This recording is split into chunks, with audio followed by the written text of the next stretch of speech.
We begin the Daf Masechet Kidushin Daf Chav. We begin on the bottom of Chav Zayin Beis, 2 lines up on the bottom of the Amud, where we continue the discussion from previous step regarding the halach of Gilgal Shvuah. How do we know in old context, because we only brought a source from the halach of Saita, how do we know regarding monetary law also? The Gemara continues that discussion. Shis goes back to Kazakh and Chazak turns to the Daf Chaim.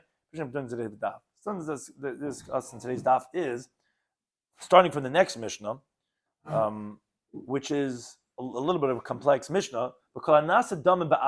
These are cryptic words which the Gemara is going to discuss, that whatever is used as money for something else, so the halacha is, once the guy goes and gets the money, the other guy already automatically has what the exchange is, and then he's liable for whatever happens for the exchange, even though he didn't take it yet. Which gets us into a whole conversation regarding the kinyan of chalipin, regarding the halacha of acquiring through exchange. What could be used for chalipin, what cannot. Pedi love the chalipin. Pedi doesn't mean just produce; it means all other things besides like a kli. You cannot do chalipin with. Regarding matbeya love the chalipin, you cannot do chalipin with coins, with money.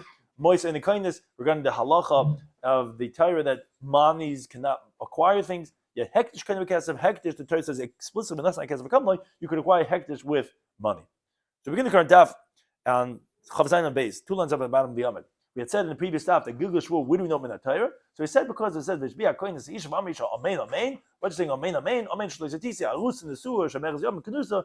So we had a source to say, wait, Arusa, how can you go? There's no way of swearing. It's not gemalt.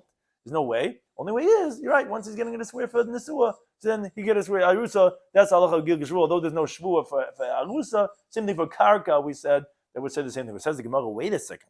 Ashkechan Saita the Isura, you have a source for Saita, which is it's a prohibitory law. It's a Yeredeya. Mamana Manalan. Where do you know Chayshim Mishnah? How do you know the same halacha would apply? As you're saying for the halacha of our Mishnah, that's why we brought in this whole conversation. We said and the Chasm Shem Machai. Once you're swearing on Metatlin, we make you swear on the Karka. How? I Einish Ben Hakakas. Well, Gilgal Shvuah. Well, how do you know? How do you know Gilgal Shvuah works? By Mammon, the way it works like by Isser. As Rabbi Shloimy says, it's a kabel chaymer. What's a kabel chaymer? If the halacha of Saita, the suspected adulterous woman has a continued you cannot subpoena to make her take an oath. With one witness, as the Gemara tells us in the beginning of Saita, you need 2 witnesses who saw her being secluded. Because you learn that davim imamon. Oh, and still, Megalgalin, you could make her go and take another oath with Gilgal Shvuah. Some mammon regarding monetary law. Shanitin lihitava. You could make a claim to make a person take an oath with one witness. If you claim a guy owes you $100 and he denies the whole thing, one witness says, no, it's not true. I know, he owes him $100. He could swear. Like it says, the Gemara tells us, for oven chatas, you cannot have eid echad. But he could be make him take a shvuah. So ain't a dinge megalgan? Isn't that kabel chaymer? Of course he can make him now take another oath to take an oath with Gilgal, because you see, Mammon is easier mechayiv a person to shvuah, even with eid echad. For sure, he's going to have then the benefit of doing the Gilgal shvuah. Says Gemara, wait a second. Okay, good answer. But ashkacham levadai. All you found is that you can now devolve, which means to roll another oath if you have a definite claim with something that is not obligated in the shvuah, like real estate, or if the guy didn't give a partial admission of what's called Maidim Miktzis, that okay, you can galgal on him. If he has to swear to you for a different place, you can make him swear on that too, if your claim is a definite claim. Safek, when you have a doubtful claim, for example, what's a doubtful claim? So like a Mishnah in Shavuos, that Memei and Alf tells us, when you have partners or sharecroppers that are dividing with the owner, where if they divide, halacha is, you cannot make the sharecropper or the partner swear out of doubt. But if he owes you a shvuah from somewhere else, so halacha is magal, you can make him swear on everything. Now, obviously, even when you're not sure, you don't know anything. You just hey, maybe the guy took more or whatever. So that suffix shvuah that you could do by mamanis, minola, where do you know this from? What's the question? So Rashi explains the question. If it's coming from this kabel chaymer from Saita, that's not true. It's not comparable, because by Saita, all the shvuahs are suffix. You don't know what she did. That's the whole thing. The whole Saita is suffix Saita. You're not sure. Did she not? I want you to swear to me. Now, so the Gilgal, what you make her swear, could also be on a suffix. But by Mamanis, the primary oath is only when you have a definite claim. Like the pasuk teaches, Ki nish, I gave him $100. He owes me. Oh, I don't know you. What do you know? You owe me $100. Okay, take him to court. And he has to swear. Whereas by the Shavuos HaShutfin, when partners have to swear, it's only rabbinic takana. Because nice people of Mara had the guy works, he says, okay, I work here for 10 years. You think I can't take a paperclip? You think I can't take this? Here's Mara Hette. So he takes it. As the Mishnah teaches, as the Gemara teaches over there, Shavuos Tamim Chesma Beis. Now, since the Iker Shavuot Mammon is only by definite claim, which is you owe me $100. So the Gilgul should also be only allowed for a definite claim, not by a doubtful claim. So how you tell me Gilgul was going to work to make him swear by Shavuos HaShutfin? That's a Tainus Safek. Who said a Tainus Vadai could be Magal the Tainus Safek? Yeah, by Soite it works because all of it is Safek. So it could be Magalgal its own type. But by Mammon, the Iker Shavuos is by Vadai. Who's telling you, as we see from the Gemara and Shavuos, that you'll even be able to do it by a Tainus Safek? Who said call that Gilgul works for the Gemara in Shavuos, the Mishnah in Shavuos, the Memei and Aleph, regarding when partners and Arisan are separating, are dividing, that you cannot make him swear. But if he's swearing from somewhere else anyway, okay, get it all in. Where do you know that from? The Gemara says, time to learn the Brisa. Shimei Chayyome says, Nemra Shvua Bachot. It says the halacha of oath on the outside, meaning in the regular court regarding monetary law. You go to your regular corner court. Now, it talks about oath inside, meaning in the Beis Hamikdash, in Nazara, by the Saita, where that's where they make her swear. Just like the oath that's done inside. We make a doubt, like when it's definite, with the halach of Gilgul Shvua. So it's really what we call a mamatzina. So the oath that's done outside, make the doubt like Vade, which Teish discusses, says, wait a second, if you have the mamatzina, what do you need the Kavacham you said before? Just learn from the Mamatzino, which itself seems to be flawed, but it's a Mamatzino. You say, okay, like you find them there, you find them here. There's a no. You didn't have the Kavachaimer that this Mamatzino you wouldn't be able to learn from because, like we said, Mammon from Isser you can't learn out. But once the pasuk once we learn out a Kavachaimer that you can learn out Mammon from Isser, like we said, because Eid Echad. Oh, so now I could say from the Mamatzino to say that something would be like Vadai. So therefore, that's why you need both of them together. Okay, it says the Gemara Ad Heichan. Until how far is the power of Gilgul Shvua? That you could make the guy swear on something that normally he would not have to swear on. Some of the Rabbi says, the Amalek, he could tell him, I want you to swear that you're not my slave. Even that, you can be Megalgal. If he owes him a Shvua from somewhere else, which the Gemara at the conclusion is going to say, what's the Chiddush more than the halach of our Mishnah? The Mishnah said that when the guy owes you Metatlin, you make him swear on Metatlin, you make him swear on Karka. So why is it saying Ad Heichan? What's more by saying you're not my slave, then saying that this property also not nishban? Why is that a big chiddush? So the Gemara is going to address that at the end. But first the Gemara brings, wait a second, how could that be? How could you make a guy swear he's not your eved? Hahu shemutim mishamtin le. What do you mean? If a guy says such a thing, you excommunicate him. You put him mecherim. It's not like learn the brisa. Hakar lechaver eved. If someone calls his friend a slave, an eved kanani, you put him in cherim because he's so disgraceful of a Jewish person, so they're going to disgrace him too. If he calls him a mamzer, a well-known curse, Savik is a bum. He gets 40 lashes. We give him the penalty of rabbinic lashes, and which he prefers that over nidui. So mamzer is not as bad as calling a guy an eved. And Tais actually says interestingly, he says midi keneged mida. If you call your friend an eved, which the pasuk tells us in the Torah that Ar Kanan, who's the eved, so we curse him also with Ar, which is what nidu is. And if you call your friend a mamzer, so he's saying that his friend did a negative prohibition, and that's how he became a mamzer. So therefore, he said because he gets 40 lashes like someone who's over laugh. So midi keneged mida says Tais. But if you call him a rasha, a wicked person, then Yerdim Lechayev. So he could come down to his life. In other words, here the court does not get involved, but he's allowed to hate him. He's allowed to even get to his parnasa, which is what Chaim is, and to make him lose business. Okay, but be that as it may, how can you say that Gilgul Shvua is going to go so far as to make the guy swear that he's not an Ebed? A guy makes such a claim, we put him a Chayrim. The Elam Rabbi says, no, it doesn't mean Ebed Kanani. Yishav swear to me, I'm can't believe Ebed Ivri, that you weren't told to me as a Jewish slave. The Gemara says, wait a second, a Jewish slave? Well, that's a good claim. Minus like a bay. He has a monetary claim on him. Even without Gilgul, if it would be Moed B'Miktzis, or it would be one aid, he would be chai b'shvu because that's the time of metalin where he's claiming his work or what he's losing. So what's a chiddush more than any other gilgal shvua? Says Gemara in the Rebbe time. Rebbe goes according to his reasoning. The Amar because he says Eved Ivri gufa kanei. Eved Ivri, his body is acquired by the master, so it's not a claim of metalin. So therefore, that is a chiddush that you can do gilgal shvua. So Gemara says, okay, ihachi, and this is the original question we had mentioned before. Well, hanikarka. Well, this is the same thing. If you're saying he's not metalin because you own his body, it's like karka. So we already learned in the Mishnah. We said megalglin nechasim shein l'chayis with nechasim shesham l'chayis, that you can make him swear on karka too. So what's the chiddush of Yehuda to tell us? Ooh, the gilgal could work even to say you're my slave.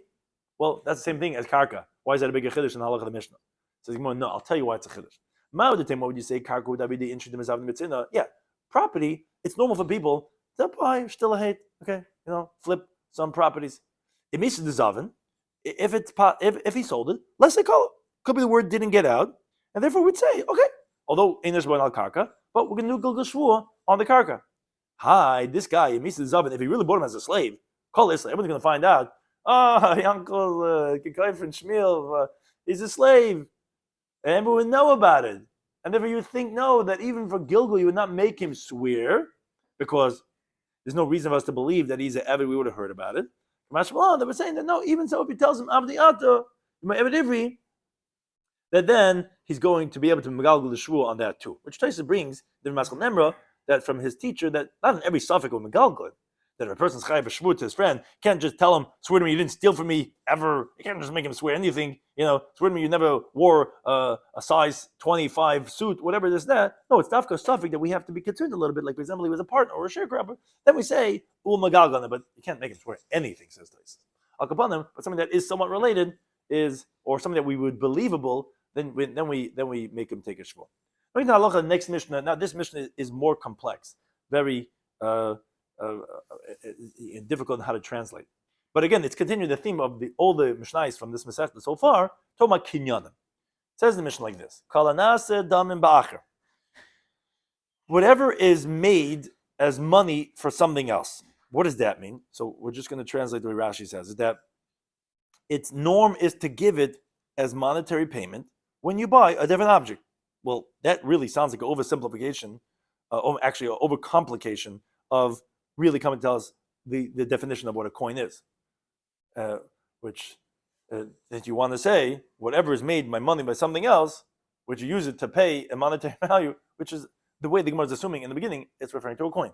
Money is daman ba'acher. Use as money to buy something else. Okay, fine. We're talking about money. What do we want to say? Once this guy, who's this guy? The makna, the seller. Once he goes ahead and he takes one zuz from the buyer. Now, why one zuz? Because we're not talking about monetary payment. We're talking about that the seller is taking the money through the medium of chalipen. Exchange. We don't have to use only a big pen that the Ruv has, or that his hat. We could use other things for chalipen. He takes out a dollar bill. He says, here, the buyer gives the seller a dollar bill. Okay, once that happens, so the buyer now becomes obligated b'chalifav in anything that happens to the exchangeable item, wherever it is. So let's say he was buying an animal. If it dies or gets lost, the buyer has to pay the entire amount that they made up. Why? Because the moment the seller does meshicha on the sudur or the zuz through the medium of chalipin, automatically the item that was being bought gets transferred wherever it is. Again, this is talking about where the money was given, b'teres chalipin, not b'teres dam. It's like the dollar bill is being used like the kerchief. Similar to what the pasuk says in Rus, which is the source of the halacha of chalipin, sholav hishnali. He took up a shoe, gave it to him, says, okay, I get the rice now, I get Rus, I get the whole thing. That's what this halacha is saying. So the mystery comes to say, Ketzad, let's illustrate this halacha. What is it saying? Let's say guys making an exchange. The way it used to work, bartering system. I have an ox, you have a cow. Or I have a donkey, you have an ox. Okay. Now, once when you're doing chalipin, the shar, let's say with the para, let's say that case. Once the owner of the cow does meshicha on the shar, So he got the shur already. Ooh, Nischayim zeh b'chlifav. The other guy, the para automatically gets acquired to the buyer, wherever it is. And all responsibility is on him. Now the Gemara is going to ask, say, wait a second. You said Ketzad, meaning you wanted to illustrate the halacha that you opened up with in the Mishnah. But didn't you want to tell me about money? You said a fancy word for money, that it could be chalipin, that even though in the halacha of damim, the halacha tells the that mois are not kainais, you cannot acquire with money. It's only when you're pulling the bought item, but when you're giving the money, not as money, but as a kinyan of sudr, then you can acquire it as a sudr. So if that's the case, if you wanted to tell me and illustrate that halacha, which sounds like that's your main chiddush, you should have said ketzad. You should have said hichlef mois b'para, not shor b'para. You said if the exchange was with money for a cow. Why are you saying when you're saying ketzad a case of two animals? So the Gemara is going to address that question. Okay, says the Gemara. Let's explain this halacha. Chalipin ma'ininu. What is this chalipin that we're talking about here in the Mishnah? That's the girsa we have. Seems like from Rashi, a different girsa, but says the Gemara. Matbeya, meaning when the Mishnah was saying hanit dam ba'acher, when you say something in general is used as monetary value for something else, the Mishnah is coming to tell us, even though regarding the halacha of money, the halacha is you cannot acquire with money, but when you give it as a chalipin, you give the dollar bill as an exchange, then you can acquire the other item. Shmamina, even this, as chalipin. You see that a coin, dollar bill, could work as chalipin. Now, problem is, the Gemara in Bama Tzidam Mevam and Alvin Pergazav says that a matbeya cannot be made as chalipin. But our Mishnah seems to contradict that. They're saying you gave the guy $1, and now the other guy has the animal, is responsible for all oinsin. Says Amar Rabbi Yehuda, says, no. You have to translate the Mishnah differently. This is what the Mishnah is saying.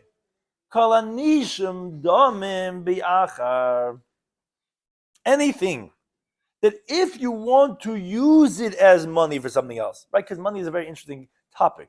What is money, right? So it represents something. Now, you could use a dollar bill for whatever you want to use it for.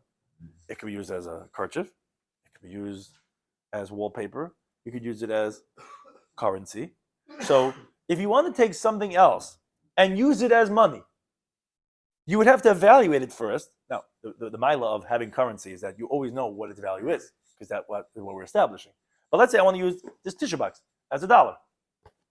So is it worth $1? Price is right. You'll know how much it's worth, right? But do you know if this is worth $1? So you have to evaluate it. Oh, that's all metaltlin besides matbeyas. Because matbeyas you don't have to evaluate, you know. So he's translating the words in the Mishnah is kalanasa dam ba'acher, really like the word kaladnishin dam ba'acher. Whatever is going to be made into money for something else, how's it going to be made into money? Well, I'll evaluate it. I have $10 bills in my back pocket. The next guy comes collecting. I take out a big tissue box in my back pocket. Here's $1. I know. I went to the store. It's 99 cents. This is $1. So that's what we're talking about. So we're not even talking about money now anymore. We're talking about metaltlin. It has to be evaluated to become monetary value for something else. Oh, says the Gemara, that's what the Mishnah is saying, is we continue to base. Once the seller gets this metaltalin, this tissue box, if he gives it to him b'toris chalipin, nischayiv b'chalipin. Now the other guy becomes responsible for that exchanged item, because that exchanged item becomes acquired to the buyer with the meshicha that the owner of the object has done with whatever payment of, let's say, the tissue box is giving him. So what's the Mishnah teaching us? That the halacha of chalipin works with metal, and it's coming to tell you that even though, and this is what the chiddush is, even though it's not a kli, because Lamaisa, the source of chalipin is learned out of Megillas Rus. Megillas Rus is that Boaz wanted to be kind of Rus in all the lands. He gave his shoe. A shoe is a kli. Here, it's just regular metalin. We're saying the chiddush is going to be chalipin, but as Rashi explains, no, I'm not going to teach you regarding matbeya. It's not nasda ma'achar, that money. No, you're right. The Gemara B'Matzia tells us that you cannot do chalipin with money. So what are we told about it? The tissue box could be used as chalipin. Didn't you use this tissue box as money? No. We're saying that something that, if we wanted to use it as money, would have to be a value. It had to be made into money first. It's a very interesting way of saying it. But just like we say in the Chasim Shein Machayis, we have reasons why we say something like that way. So we're saying anything that it would have to be made into money by first evaluating it, those items, the moment you give it to him, now the chalipin happens. Because you're giving it as chalipin, you're not giving it as anything else. So it's going to work as chalipin. And that's the chiddush. The chalipin works by metalin, and not only, let's say, with a kli.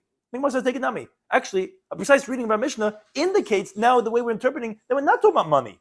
Why? What's the precision? Because they're telling you, read the Mishnah. Mishnah wouldn't make sense otherwise. Mishnah says, Ketzad, how do we illustrate the halacha of our Mishnah? A guy exchanges an ox with a cow, a chamor, b'shor, a dunk with an ox. Shema minah. Obviously, we're not talking about money. That wouldn't be illustrating money. Obviously, we're talking about movable items, like an animal. So it's clear, the way the Gemara is interpreting it, that it's not about money. So the Gemara, okay. Now, this sounds like not even the Gemara. It sounds like a shiur you would go to. But the Havamina of the Gemara. It's freak the Gemara on the Havamina. This that you had originally entertained to say. Maybe that's where every Maggid gets it from, that you could say such a thing. They have to handle the Havamina. The Gemara itself handles the Havamina. You thought that that a coin could be used as chalipin, and you would translate it, that's anasta ma'acher, it means money. Well, then my ketzad.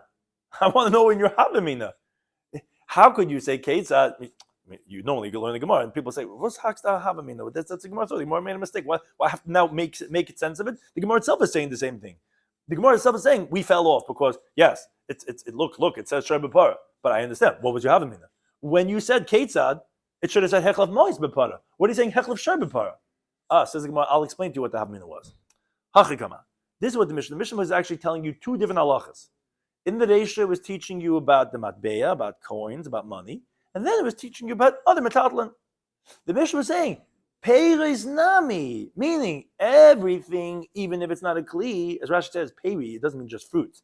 Anything that is not a kli, we're calling it peri, we're going to chalipin, it's only because peiris are just more common, so we're picking the word peiris, but it means any metatlan. Even there, abdi chalipin, you could use it in the medium of chalipin, and we don't say it's specifically a shoe.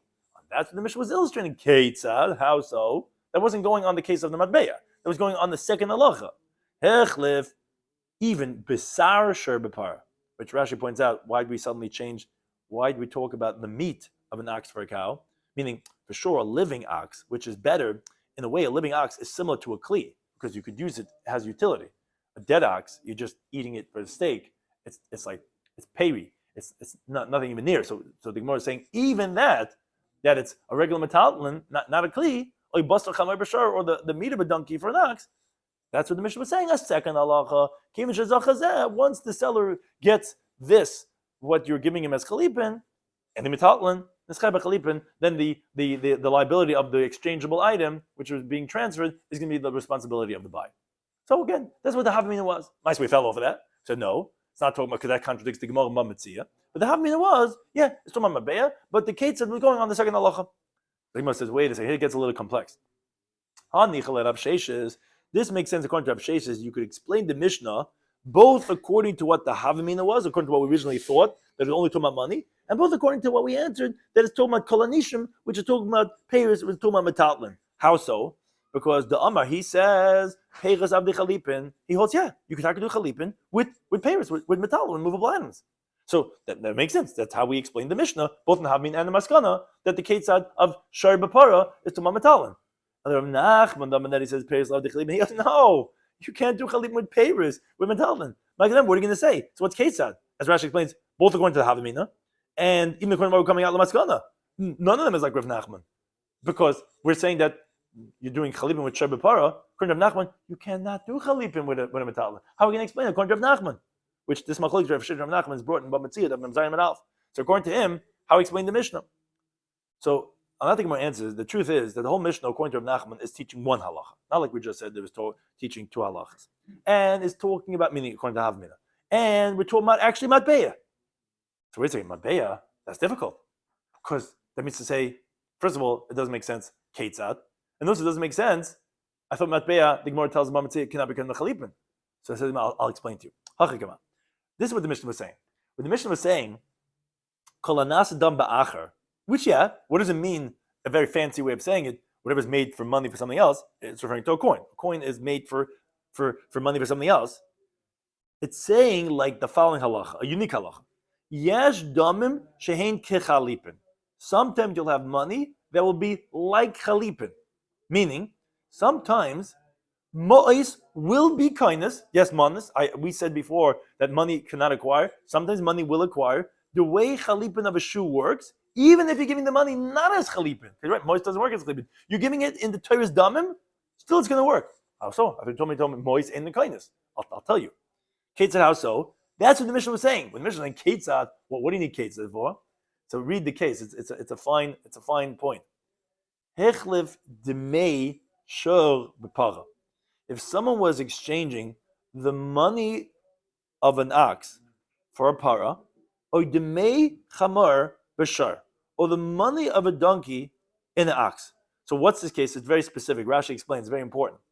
It says, someone sold an ox for 100 dinar. Okay, and the guy does mashicha. The buyer took it. Now he owes the seller 100 dinar. Now the seller tells him, wait a second, before you pay me, you have a cow in your home that I could use. You could give that to me for the money that you owe me. The guy says, yeah, sure, no problem. And he evaluates it for a mana or half that amount. So the seller of the shur tells him, the monies that you owe me could be given to me for its value. These monies are going to acquire without the seller doing mashicha on the para, even though it's a new sale, like chalipin of kalim. So think about, wait a second, my time, what's the reason? Why is it different than other moyes? Generally, you told me you cannot acquire metallim and moyes. How are you acquiring this para with money that's owed, which is with the kinyan moyes? Says the Gemara, very interesting point. Savar, law, Yatan in the Mishnah held, our Mishnah, the way Rav Nachman's explaining it, held Rabbi Yechanan. He held like Rabbi Yechanan. What's Rabbi Yechanan's opinion? Rabbi Yechanan holds, the Amar says, actually, Devar Torah, biblical law, it's not true. Biblically, is kindness. Biblically, you could acquire a movable item with monies. The halacha that you have to acquire with Mashicha is only rabbinic. Now, Umatam, and this is very important, why did they say that you're only going to acquire with pulling it and not by giving money? Oh, that's rabbinic decree. Because maybe the recipient of the money, the seller, is going to tell the buyer, says, oh, I'm sorry, you paid already, but there was a fire, and your wheat, because you paid already, your wheat got burnt in the silo, got burnt in the attic. So as Rashi explains, if a fire is going to happen, the seller's not going to go out of his way to go and save it. He's going to think, I don't lose anything if it gets burnt. I'm not going to gain anything if I save it. So therefore, the Chacham said, no, we're going to make it in your possession, so that the loss of the fire will be on you, and the reward to return it, if it's going to go up in price, he'll be Ma'aseh Nefesh to go ahead and save it. So that was the rabbinic invention of why they said that the kin's only going to be with Mashiach. But this is the main point. There's a well-known Talmudic principle regarding the Gzeres Rabbanon, is that milsa d'shchiach, something that's common, meaning a regular purchase, when you come to the store and you give money, that's a common thing. Because the Rabbanon were geyser and said, no, we're not going to let the mois be kindness because of this concern that you paid for. The guy said, oh, it's in the back somewhere, I'll get it later. And then boom, there's a flood, there's a typhoon, there's a fire, whatever it is, and then it's going to be a loss for the buyer. But milsa d'shchiach, something that's uncommon, because even when you were hearing the case of the Gemara, you realize how uncommon it is that the guy should owe him money beforehand, and now he's being meichled through the cow that he's going to get from that. That's uncommon. Oh, lagazav Rabbanon. Rabbanon were not geyser, and therefore, yes, it's going to stay with the biblical halacha of mois kindness. That's the whole Kidushin Mishnah. That's the whole Kidushin Mishnah. The whole Mishnah to say Kol hanasa dam ba'acher. Kol hanasa dam ba'acher. Anything that is made into money for something else, how's it made into money? Because it's not really money. You owe me money. But now, that you owe me that money could acquire, like chalipin, which is you're not really giving really something of substance to something, but now you're getting the other thing. That's the same thing how this mois is going to be kindness because it's not a common case. And therefore, the Rabban will not geyser, and if you're going to be able to be kind with mois. So basically, the Mishnah is saying that we have a whole Mishnah just saying something that's not shkei. I'm not going to say kivistani. Are you going to say like you want to say from the previous, like when you say with the needle? Those guys mefula and the guys, yeah, it's teaching you this idea of that you can have a case of mois being kinda like chalipin. Now says the Gemara, wait a second, that's good according to Rabbi Yochanan. Well, Rabbi Shloimy Schwartzberg that he says meshicha mefareshim in that Torah. That actually says no. The halacha that you have to do meshicha on metatlin is actually a biblical halacha, not like Rabbi Yochanan. He learns that from the pasuk economy out of Masechah, and therefore it doesn't make a difference something common or uncommon. You always have to buy the metatlin with meshicha, now in mois. So hanichi so like Rav Sheshes makes sense if you hold like Rav Sheshes. Okay, we can go back to what we previously said. The one that he says Paris avdi chalipin. That you can do chalipin with Paris. So other metatlin that are not a kli, you could do chalipin with it. So Rav Sheshes, I'll explain the Mishnah like Rav Sheshes that said, yeah, kala nishum is like we explained, it's coming to tell us that metatlin could be used for chalipin. But really, Sabala Rav Nachman. But if he also Rav Nachman, that he says Paris avdi chalipin, you cannot do chalipin with peiros, where he says no, it has to be specifically a shoe, which is a kli, and it cannot be any other metatlin. And also mabelikani, because as Rashi explains, according to Shlakish, biblically, a mabei cannot be kind to say the whole shtickle Torah said Rabbi Yochanan that there are monies that are like chalipin. They explained it in the biblical case when there's a mitzvah shchich the way Rav Nachman said it that he cannot say. So my mokum law. How's he going to explain the Mishnah both according to the Havamina, both according to the Maskana? Says the Gemara, obviously, yeah, Rav Shloimy would have to say it like Rav Sheshes, where the Chiddush in the Mishnah is that this chalipin, the peiros, the way Rav Sheshes holds, and that's what we call nishan dam ba'acha, refers to the metatlin, which if you wanted to make it as monetary value, you'd have to evaluate it first to give it a monetary value, and if you give it as chalipin, it's going to acquire. Well, the next Mishnah, where we continue with this idea about kinyanim, about acquisitions. Mishnah says, Rishus HaGavaya, the possession of hektish is bekesef, with money. And the Gemara to explain that, meaning that hektish, when it pays money, it will acquire something to become hektish. Rishus HaHedyet, and the possession of a common person is bechazaka, which, as Rashi explains, meaning how to take possession, by doing mashicha. One last halacha, well-known phrase, when you say something to hektish, is k'mizachas lahedyet, it's like you already gave it over to a regular person. The Gemara explain what exactly does that mean. So the Gemara explains the halacha Mishnah with a brisa. Turn around, learn the brisa. What does this mean that a sale of hektish is effective only when the money is paid? So it says the brisa like this: Gizbar, the treasurer, the one in charge of the hektish monies, he gave money for an animal to be bought for hektish for a carbon sibber. Even if the animal is at the other end of the world, kana hektish has acquired this animal just by paying money. But this halacha of a regular person won't acquire until he does mashicha. Now, how do we explain the last halacha of the Mishnah that saying something to hektish is like giving it over to a regular person? If someone says this ox is an oila, or buys a hektish, this house is hektish. Even the other end of the world, kana hektish has acquired it. Now, the hedit we said loikana, as we continue with Chotes Manav, a regular person, however, is not going to acquire something until he does meshicha, let's say on the ox, or he takes possession, let's say in the house. Now, here's where it gets a little bit technical. Meshachai. If a regular person pulls an object of hektish from the treasurer, b'mana, for something that's worth 100 dinar. Now, he didn't get a chance, however, to pay the money to the treasurer yet. It already went up in price to 200. Says the Raisa, nice Messiah. He's got to pay 200. Why? Because when it went up, in whose possession did it go up? In the Rishus of Hektish, because he didn't pay the money yet. And by Hektish, Kinyanim happened with money. As he says, my time, what's the reason? He already did Meshicha. Oh, because the Pasuk says Vayikra. So when Nas Nakesa become like, you give him the money and then it becomes yours. So you pay the money, it's Hektish. So when the price, too late, it went up, you have to pay double now. Now, what happens if, let's say, Mashchim and Messiah? Let's say the guy does Mashiach, putting in his wagon. He got this big tractor. Hektish is doing a sale, post a Pesach Chametz sale, and they're selling all their animals. And we got to get new animals for the new year. Okay, so the guy comes up with his tractor. He's putting it in his back. It's worth 200. Well, this is he doesn't get a chance. He's waiting in line to pay the Hektish treasurer. Achamimana stocks, everything's crashing. It went down. It's only worth 100. He's got to pay 200. My time, what's the reason? I thought you told me up until he pays money, it's still hektish. Went down in price, I only have to pay 100. Says the Gemara, no. And we had this svara previously in Masechet Gittin. You can't say that the power of a regular person, when he's a seller, should become hektish, should be more severe than when hektish is saying. If with a regular person, if you're doing Mashiach from a regular storekeeper, you got to pay all the money because you acquired with Mashiach and it went down in your possession as the buyer. So you can't say hektish is any less than hedged. We're only going to say benasar kemloi as a mile of hektish, not as a chasaron for hektish. Now, what happens if the other way around?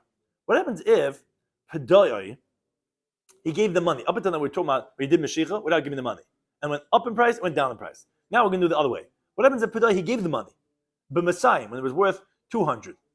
But he didn't get a chance to do Mashiach, this regular guy from Hektish, until it went down to 100. He's got to keep it at 200. Can't get $100 back. My time, what's the reason? Because when you give the money, it's yours. Went down in price in your own possession, even though you didn't do Mashiach yet. Now, what happens if Pedoi b'mana? What happens if you redeemed it for $100? He gave the money already, but he didn't get a chance to Mashiach until it's 200. Masha pada padoi. Okay, what he redeemed is redeemed. He only has to give the 100, not the 200. So am I? Why? Why didn't you say the same thing? Why didn't you say? I thought you said by a regular person, up until you do Mashiach, it's not considered yours yet. So just like a regular person, if the halacha would be that would go up to 200, you'd have to pay 200 because it's not yours yet. Why by hektish do you say he's getting away with 100? Says the Gemara, did you think a regular person la b'misha pavakai? You don't think to say that if he would back out because saying no, you gave 100, I want 200 now because it went up in price. You didn't do Mashiach yet. He would be what's called get a mishapar. Mishapar is whoever punished from the Dar Mabul, all these different terrible people, is going to punish someone who backs out of his word. So even though the guy who wasn't kind yet, you're going to be backing out. So like Tais explains, since a regular person cannot back out without a mishapara, where the guy already gave money, so to hektish cannot back out if the guy already gave the money. And therefore, we're not going to say the kavachim over here, and therefore we're going to say that the guy gets off the hook with just giving 100. Thank you to any time.